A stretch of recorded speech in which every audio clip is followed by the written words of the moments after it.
El día de hoy hablaremos sobre un elemento fundamental en cualquier casa-habitación, y nos referimos a la jardinería.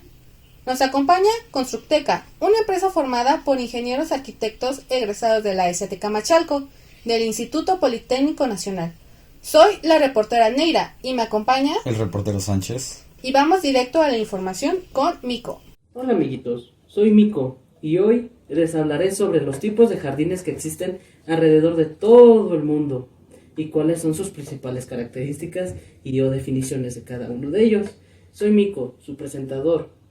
Comenzamos. Un jardín puede incorporar tanto materiales naturales como hechos por el hombre. Los jardines occidentales casi universalmente están basados en las plantas. Sin embargo, algunos otros tipos de jardines orientales, como los jardines zen, apenas las usan o no. Los parques zoológicos que exhiben animales en hábitats naturales simulados eran antiguamente llamados jardines zoológicos.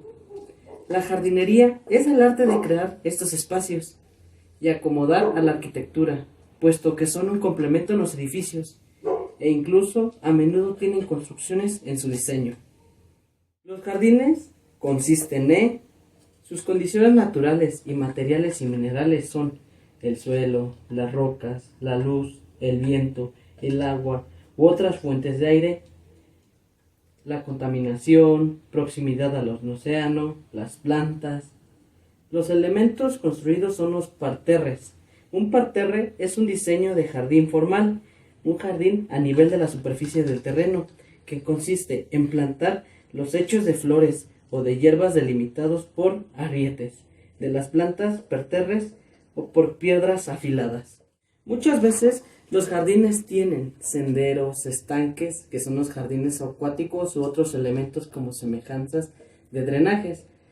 Tienen terrazas, patios, porches, iluminación y escultura. Asimismo, hablaré sobre la clasificación de los jardines, como es el jardín público o el jardín privado. El jardín público. Hasta el siglo XVI, los jardines de esparcimiento eran privados y los estamentos privilegiados. Eran de propiedad de miembros de la aristocracia, eclesiásticos, y se abrían en ocasiones pequeñas recepciones. El jardín se distingue del parque por el carácter más construido de su paisaje y su vegetación. Otra característica es incluso muy notable en las plantas extranjeras, a veces incluso la vegetación. Los jardines privados o residenciales son los que tenemos comúnmente en las viviendas.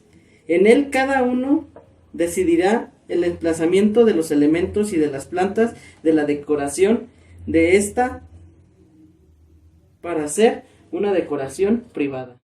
Este es un ejemplo de un jardín público. Ellos a su vez, propiamente planeados y diseñados, pueden ser disfrutados por cualquier persona, convirtiéndose en uno de los lugares de esparcimiento más elegido. Este es de uno de los tantos jardines públicos. E incluso hasta nosotros mismos podríamos tener uno en casa. El jardín histórico. Un jardín histórico es el espacio delimitado, producto de la ornamentación por el hombre, de elementos naturales, a veces complementado con estructuras de fábrica, como son las esculturas u otras ornamentaciones, estimando de interés en función de origen o el pasado histórico o de sus valores estéticos, o sensoriales o botánicos, que por su interés y valor gozan de una protección jurídica específica recogida en la ley. Uno de los ejemplos más actuales es la Rosaleda del Parque del Retiro de Madrid, España. La alameda. Una alameda es un lugar poblado de álamos, aunque también se extiende el uso término de otro tipo de bosquetes de árboles, como es el olmo, el roble, el almés, el tilo, la monera o el plátano de sombra. Además, existen alamedas plantadas como alineaciones de árboles por el hombre, con el fin de crear árboles de interés maderero. El jardín de cactus. Un jardín de cactus puede ser la respuesta ideal si usted necesita rediseñar el paisaje de su jardín y está buscando plantas vistosas que no requieran demasiados cuidados. El lugar óptimo para este tipo de jardín es una colina, porque esto permite que la cama del jardín pueda drenarse fácilmente. Si su jardín es plano, solo tendrá que reutilizar una excavación.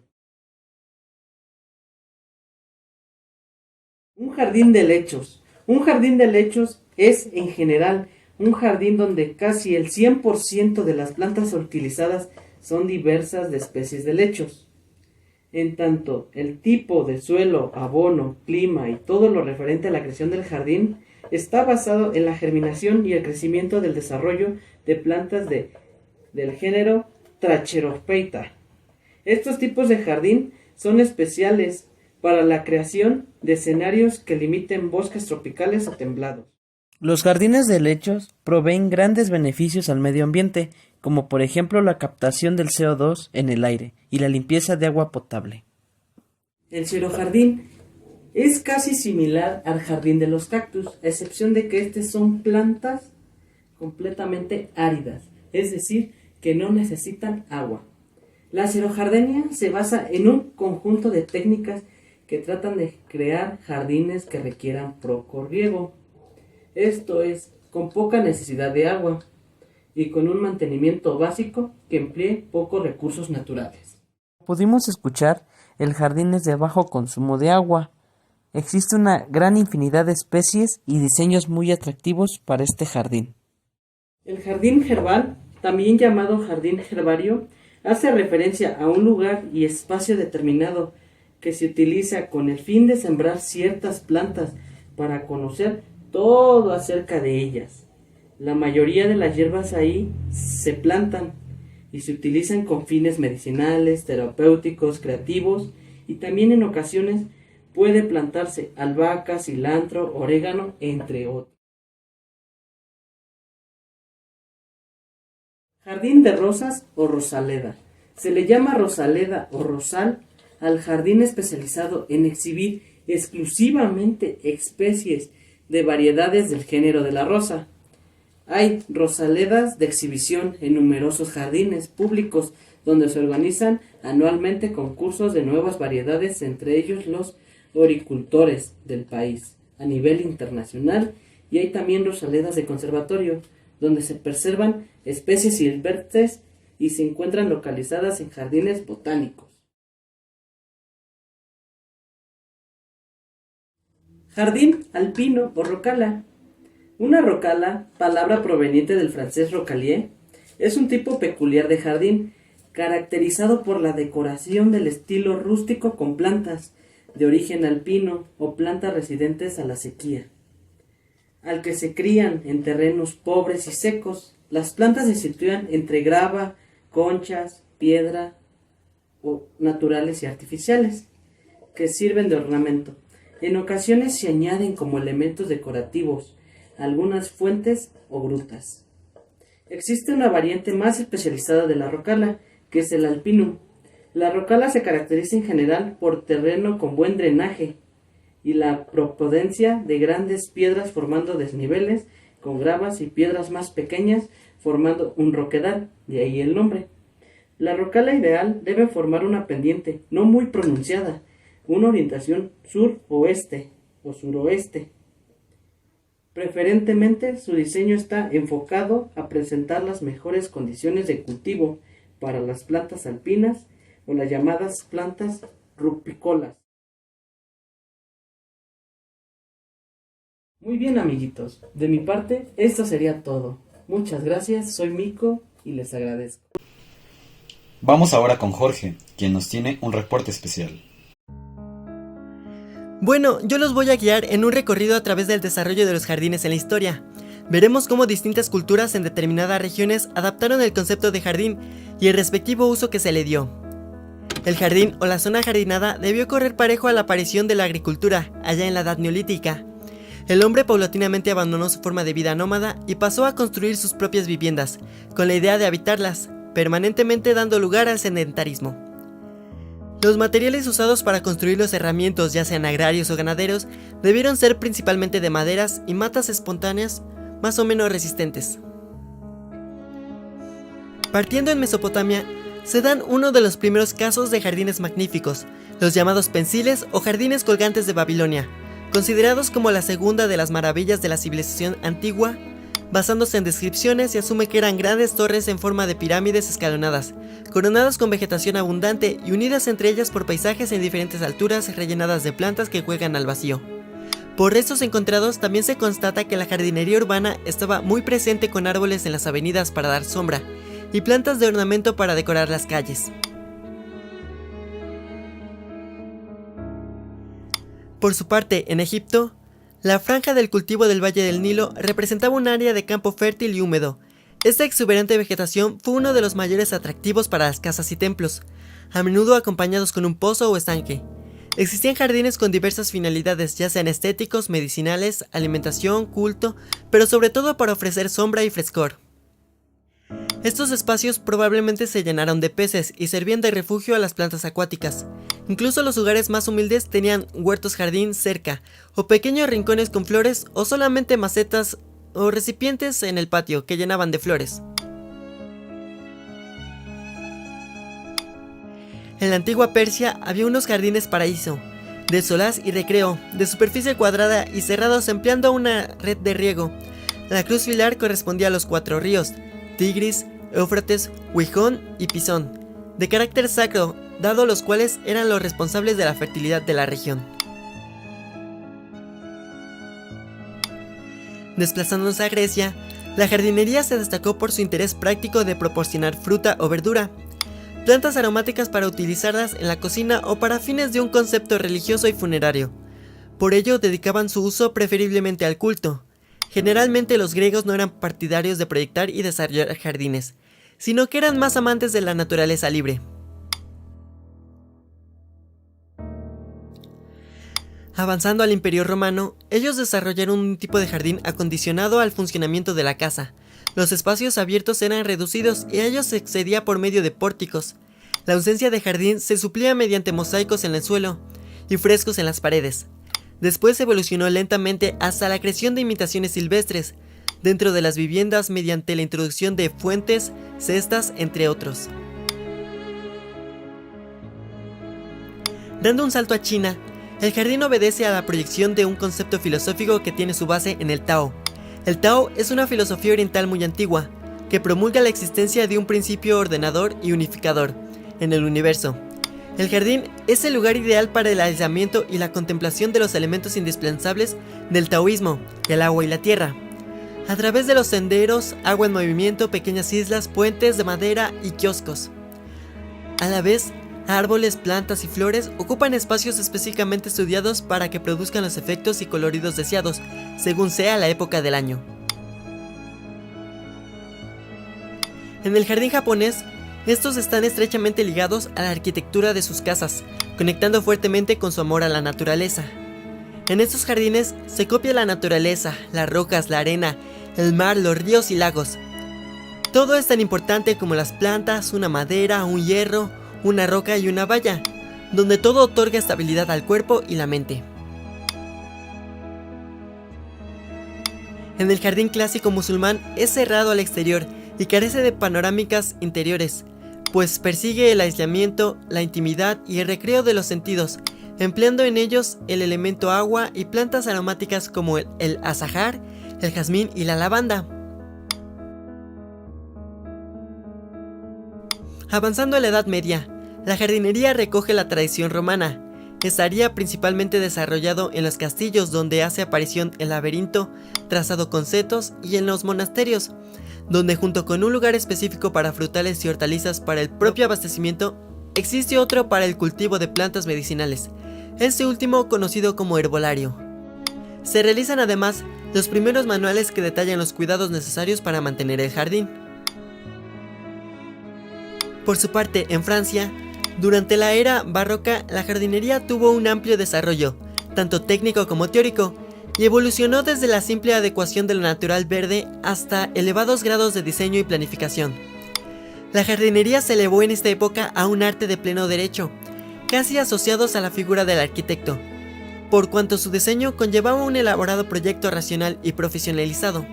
En esta época, la jardinería pasó a ser el arte de ordenar la naturaleza según principios arquitectónicos.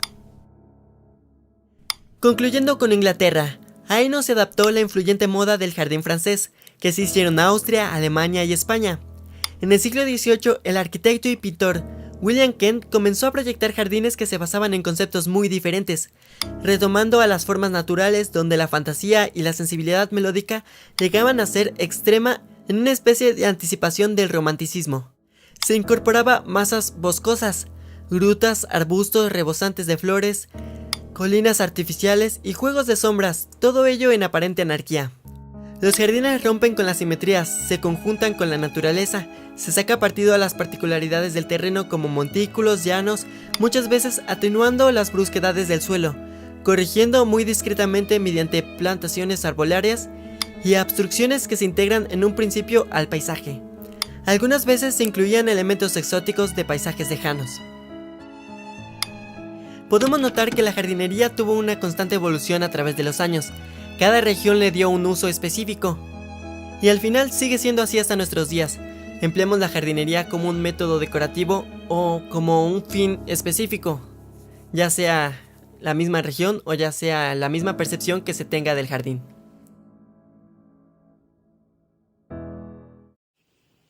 Pasando a otro tema, nos enlazamos en vivo justo ahora con Brian.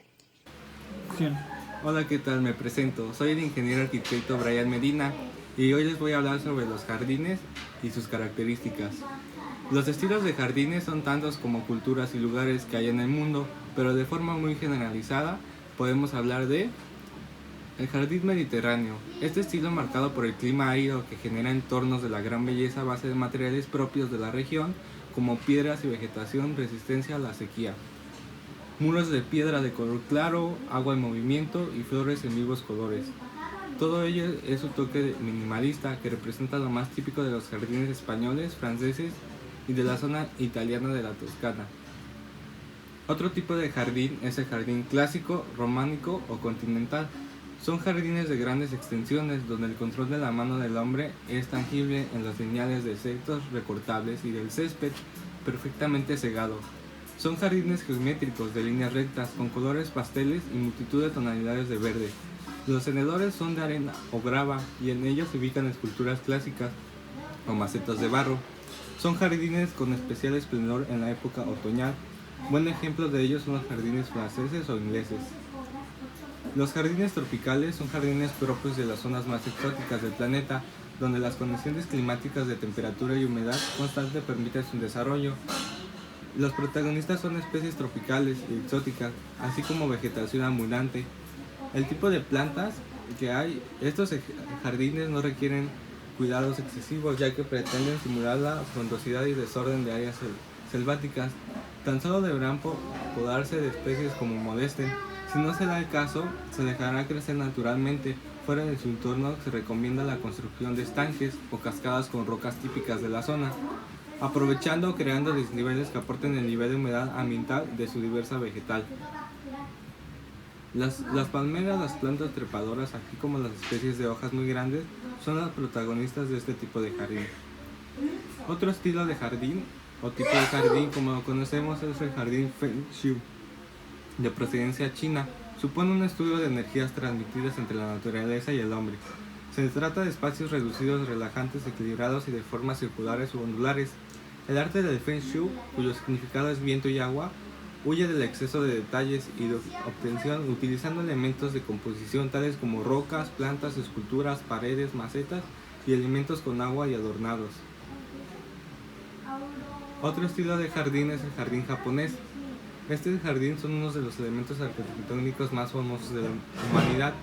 El diseño y los elementos que lo componen pueden analizarse desde un punto de vista geográfico o topográfico.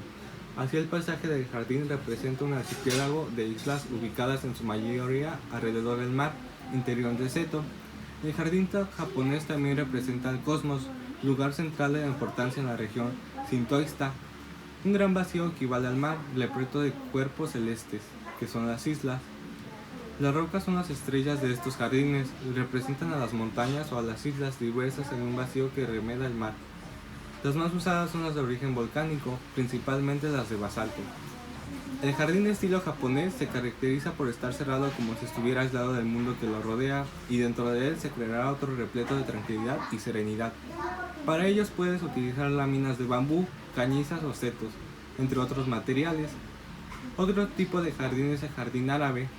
Se trata de un jardín que al pasear, ver y escuchar expresa el anhelo del paraíso. Es un jardín que fascina por su sensibilidad, su carácter intimista y la armonía de sus partes. Sus elementos característicos son la división de espacios privados. Cuando las dimensiones de espacios lo permiten, se debe dividir en estancias comunicadas a través de pasajes estrechos con rejas, celosías u otros elementos que permitan entrever la estancia siguiente, aportando misterio y sensación de descubrimiento. El agua siempre presente. El agua transcurre por los diferentes lugares del jardín, entrando incluso en las estancias y aportando frescura, sonido y movimiento. Los elementos estructurales, paseos, pavimentos, muros, pilas, arcos, fuentes, generalmente de piedra o revestido con azulejos de diseños variados y de marcado carácter árabe. Otra característica son las plantas mediterráneas, dispuestas en pases y macetas que soportan bien la sequía. El ciprés y los naranjos son los árboles más característicos de este jardín árabe. Otro tipo de jardín es el jardín inglés. Si hay algo por lo que se caracteriza un jardín con estilo inglés es el orden. Al igual que el carácter de los ingleses, sus jardines han de ser igual de perfectos y equilibrados. Te has asegurado de que el césped está perfectamente cortado. Este estilo fue dominante en la jardinería inglesa durante un relativamente breve lapso de tiempo, desde mediados del siglo XVIII hasta principios del siglo XIX, y se encuentra asociado a la arquitectura georgiana, caracterizada sobre todo en su inicio por sus formas palladianas, que contrastan con la denominada naturalidad del jardín inglés. El máximo representante de este tipo de jardines es el Reino Unido, en el cual fue la Capability Brown. También se le da la circunstancia de que buena parte de los jardines más famosos de Inglaterra no han sido diseñados en este estilo, y el término jardín inglés. Los diseños de jardines ingleses, tomados como partida de los principios antes expuestos del elemento natural, no eran desde luego reversos naturales y salvajes, son las que actualmente se conservan en la naturaleza, sino que eran, a su manera, tan artificiales y justificados como sus precedentes franceses. El canon europeo del parque inglés incluye un buen número de elementos románticos. Siempre existe un estanque con un puente o muelle. Alrededor del lago suele encontrarse un pabellón hexagonal, a menudo con forma de templo romano. A veces el parque incluye un pabellón chino. Otros elementos corrientes son grutas y ruinas. Como otro tipo de jardín tenemos el estilo de jardín francés. El jardín francés es una mezcla de jardín y ciencia, arte y arquitectura. El filósofo griego René cuenta con numerosas particularidades que lo hacen único. La más importante es que la geometría juega un papel fundamental en el diseño. Se puede encontrar todos los patrones de formas y combinaciones de esto hace que el jardín francés sea único.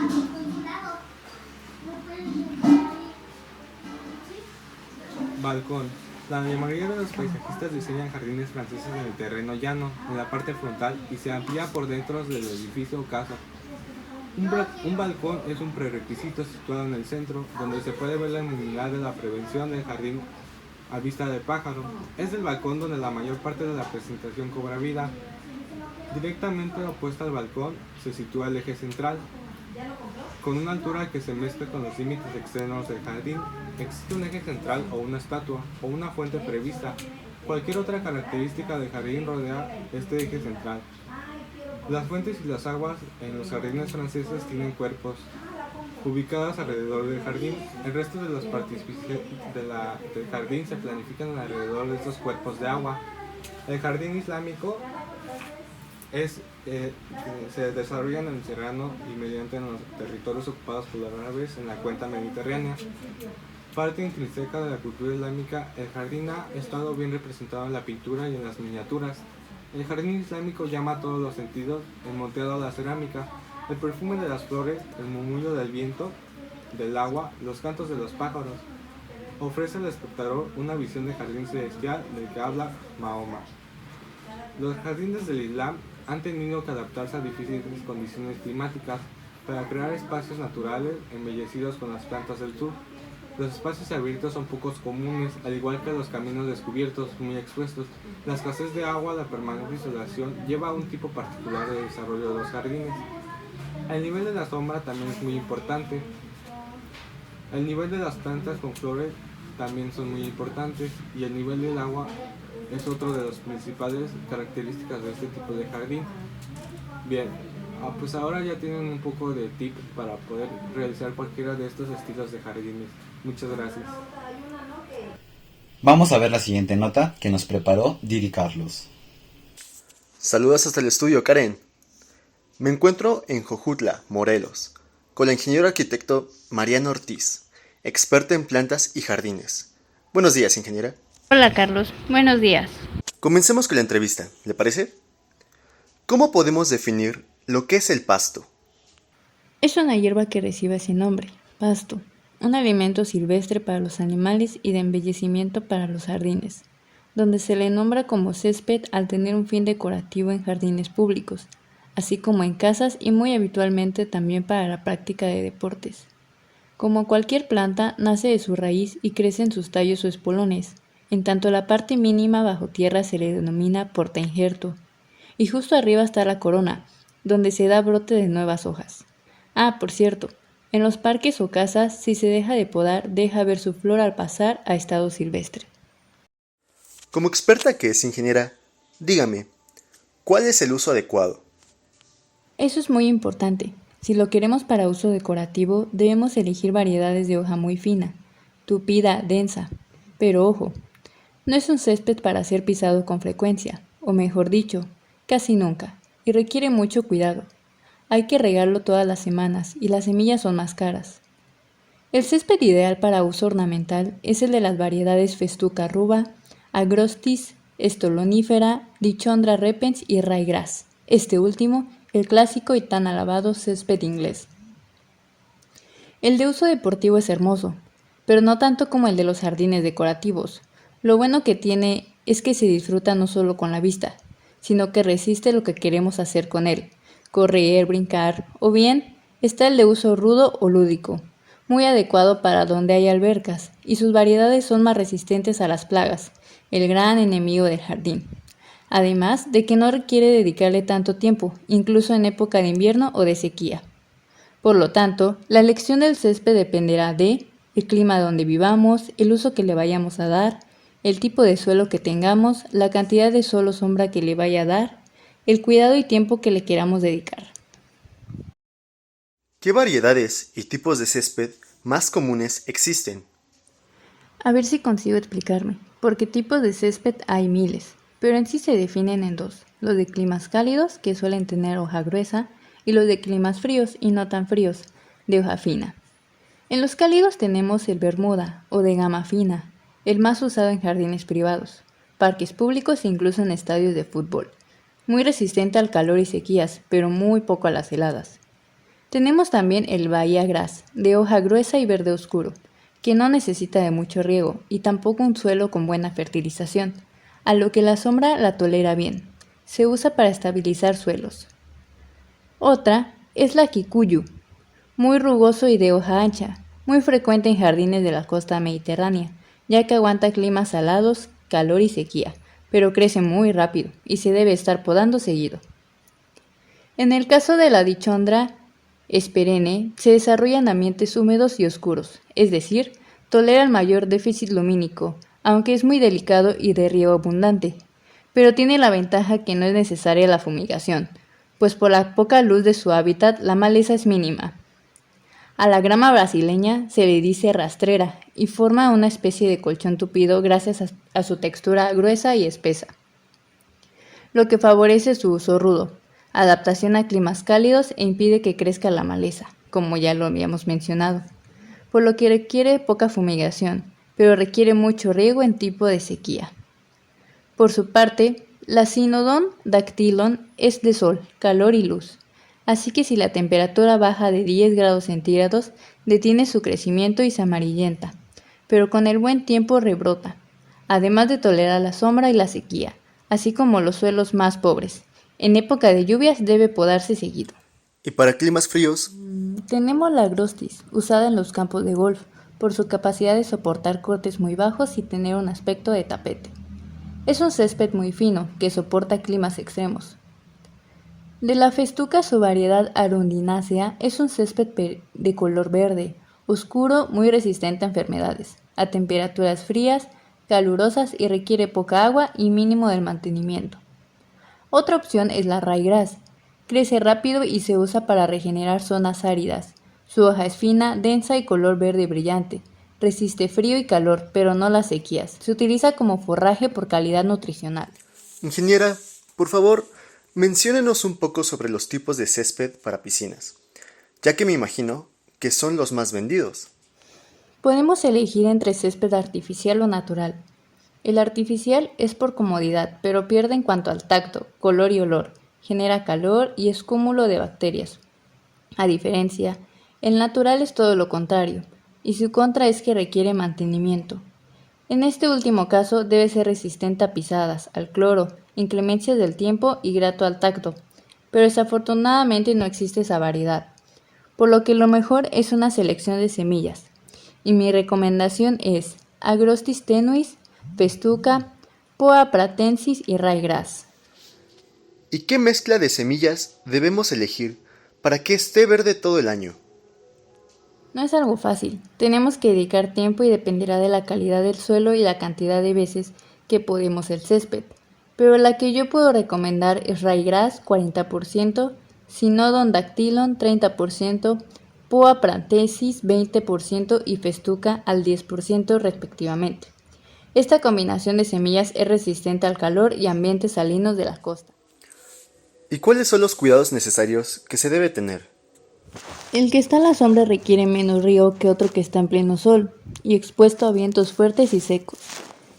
Si el suelo es arenoso hay que regar más que si fuera arcilloso, que retiene más el agua.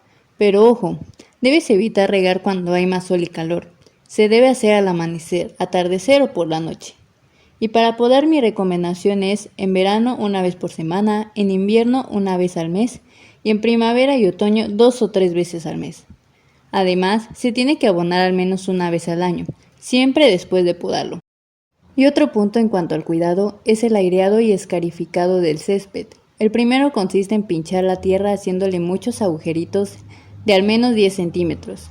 El segundo es arañar superficialmente el terreno para romper y eliminar todo lo posible el fieltro, que es una capa, una especie de masilla formada por tierra, restos de raíces y de hojas, que impide que se filtre el agua y los fertilizantes.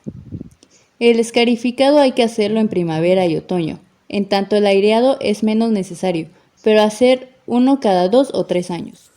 Llegando a este punto, quiero preguntarle sobre las malas hierbas. Las malas hierbas pueden ser de dos tipos, de hoja ancha o dicotiledóneas, como amapola, trébol, jaramago, verdolaga y entre otras, y de hoja estrecha o monocotiledóneas, poa, grama, pata de gallina, etc. Si las malas hierbas son pocas o se trata de una superficie pequeña, las puedes arrancar a mano o con azada, y si es muy grande se debe emplear herbicida, los cuales debemos tener cuidado al emplearlos. El uso adecuado. ¿Qué tipo de hierba controlan? No aplicarlo si se prevén lluvias ni regar el césped porque se lava. Hacerlo sin viento para no afectar otras plantas y mantener alejadas a las mascotas. Y si el pasto es reciente, no fumigarlo.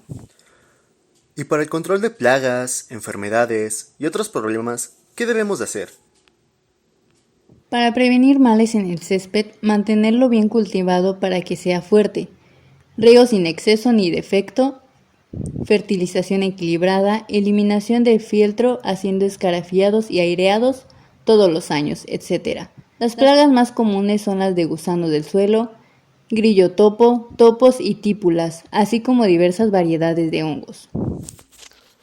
Por último, y de antemano le doy las gracias por la entrevista, me gustaría saber si quiere anexar alguna otra recomendación. Solo estar al pendiente. Recuerden mucho, césped seco por falta de agua, césped asfixiado por regar más de la cuenta.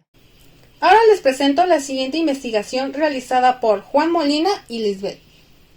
Muy buenos días, me encuentro ahora con el ingeniero arquitecto Lisbeth Mondragón, que nos va a hablar acerca de los cactus y suculentas en jardinería y los cuidados o algunos tips para estos. Así es. Los cactus y suculentas son ideales para adornar un jardín o el interior de la vivienda, ya que este tipo de plantas son muy resistentes a las altas temperaturas y con poco riesgo. ¿Dónde es más conveniente o por lo general se puede decorar un cactus? Todos los tipos de cactus pueden incluir en la decoración de jardines exteriores. También se puede incluir cetáceas en el interior de las viviendas, en jardines secos con suculentas y cactus rodeado de piedras de diferentes tamaños. O igual, varios tipos de cactus pueden plantarse en macetas de diferentes tamaños. También en terrarios y jardines miniatura con suculentas pequeñas, logrando conformar con ellas una variedad de formas y colores que lo hacen muy atractivos en cualquier espacio donde se coloquen. ¿Nos podrían mencionar algunos tipos de cactus y algunas características o cuidados que deben de tener? Claro que sí. Entre las especies más fáciles de cultivar en un jardín se encuentra el Aloe barbadensis y el Arborensis aloe, muy conocidos por todos como el aloe vera. Este género tiene 450 especies.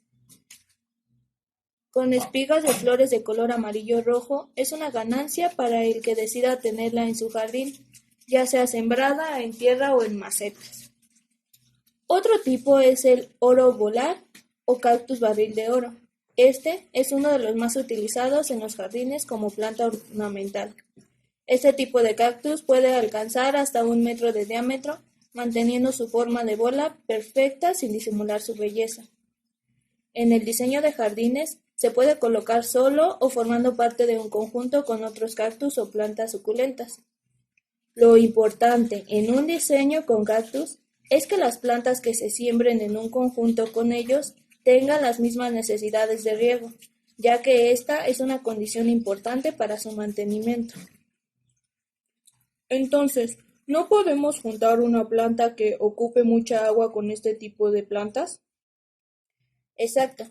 Creo que por razones obvias, no es conveniente conjuntar, por ejemplo, una begonia que aparte de ser una planta de sombra, es una planta que necesita mucha agua, la cual se riega cada 3 días, mientras que los cactus, su riego habitual es cada 15 días durante el verano.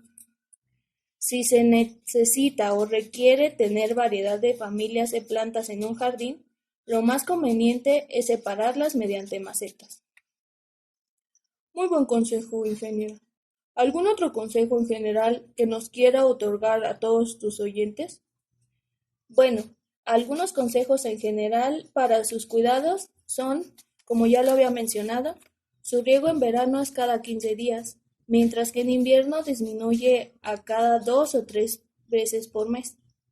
Los cactus que se encuentran en el interior debemos procurar tenerlos cerca de la ventana o que les llegue algo de luz.